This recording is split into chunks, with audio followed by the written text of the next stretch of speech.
The first music we ever hear is our mother's heartbeat when you're in the womb. And I view heartbeat as a womb. These children are growing inside our building and learning these beautiful art forms. Here we teach ballet, tap, jazz, modern, hip-hop, breakdance, flamenco, Hawaiian, leaps and turns, and then piano, guitar, 4 levels of choir and 4 levels of acting. As you progress through the training, all of a sudden this dancer emerges. Students are cared about, because I know, and my daughter know full well what it's like not to be cared about. Well, we were both abused, physically and emotionally. It was probably just as hard for her to witness me as it was witnessing her. I think when there was times where I felt old enough, I would throw myself over her to try to be a buffer between my father and her. Growing up, my life's goal was not to be a battered woman. It happened over a period of 23 years.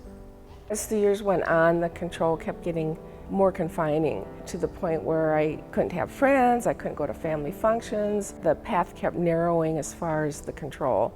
So, the perspective of a child is, let's go live at grandma's house. That's what I thought. So there was a lot of things that kept me in there. I was the oldest of 6, I would need to set an example. My faith kept me in the marriage. The hardest thing to do was to ask for help because I was raised on how to keep a relationship together. That's all I ever saw within my extended family. She's looking at a child and she has to make choices, not just for herself, but financial reasons.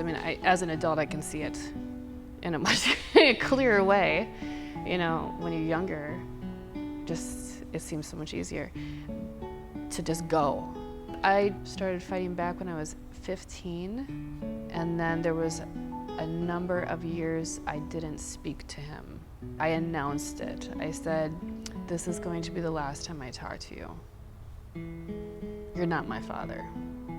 So that was a launching pad for a lot of getting hit because you're not talking to me.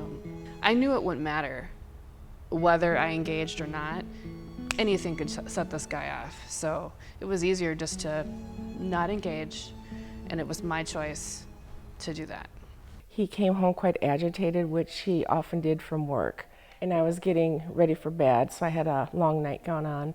An argument started, and his anger just escalated, and I thought he was going into the closet to get his bedroom slippers out. And he turned around abruptly and was holding his rifle, and I immediately kicked into survival mode I didn't know I had, and I grabbed my purse and ran out the front door as fast as I've ever run before. It was raining out, and I was running down the street, and I remember hearing my feet splashing in the puddles. That splashing sound kept getting faster and faster and faster, as did my heart rate, and I went into thinking, is it possible to outrun a bullet? Is it possible to get way fast enough? I got to the end of the block and saw some bushes at a neighbor's house at the end, and I went to hide behind those bushes. And in the meantime, he had gotten his car and drove down the street and then came and grabbed me and forced me back in the car. I finally called the police department out of just desperation. They put me in touch with the Lewis house. As soon as we got off the phone, they said, "Come right in, you have to come in right now, we need to talk to you." It felt like jumping off a cliff. But when I contacted the Lewis house, they said, "Yeah, you just jumped off a cliff, but you will land and you'll land safely." And so they made me believe that while I was floating down to figure out where I'd land, I was safe. They were with me either by phone or they would go to the court hearings with me. So there was always someone with me. A confidence level built up. I felt safe. They were the first ones that I ever opened up to about what I had been living through for 23 years. I had never experienced that before. It was just incredible that someone was listening to what I had to say, because over the years I had for so long been made to feel that it was my fault, something's wrong with you, instead of Lewis House helped me realize that no, my ex has a very serious problem. We've taken turns taking care of each other along the way. The biggest healer for my daughter and I would be to get into a courtroom to say what had happened to us. I didn't want to go through life having that kept inside, and then as I got older, having this major regret that I didn't do something that helped Kristin and I heal faster. But after the divorce and after the domestic violence trial, I was in a position where I had no choice. how am I going to support myself? How am I going to support my daughter and get her through college? And right away, she had her dreams that she's been of this place, you know? So it was just like, snap into it. It was great. Out of necessity, I jumped into my passion. She's got this building in mind. She was ready. We'd been working with community ed, so we had lots of students that wanted us to build a studio. When the studio opened, personally, I had $200 to my name. We had to go full speed ahead to make up for the 23 years of not such a happy life. And oh man, we hit the ground running. You know, we opened up partner schools in Barcelona and Tokyo. I met so many luminaries in the entertainment industry. It was just one thing after another kept happening. It's like, this is incredible. We started to have a whole lot of fun, you know, and life just took off. It just took off for us. She's very courageous. She's incredibly motivated. She's very generous with every part of herself, and in any way you say that.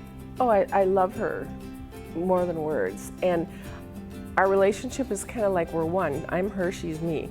You know, we're that close. We both have admiration for each other's ability to grow and become the women we were meant to be. And I take a lot of pride in the strides she's made, and contributions to the arts community are just overwhelming. Instead of mourning that our small family unit just kind of disintegrated, it's like we had to redefine what family is, so it became all our students, all the friends we've met around the world. The teaching staff we have here are more like friends, you know, and we're all performing professionals, so it is like a family.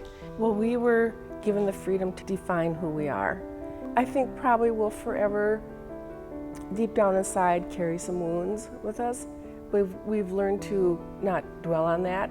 That's in a box that's locked up and buried somewhere, and we've thrown away the key. Lewis House helped me shed the title of victim. That was the best thing they did. It was such a weight lifted off of me. The colors got brighter, the sun was brighter, you know, it's like I can hear me laughing again, you know. It was just helping me shed that title was the biggest thing.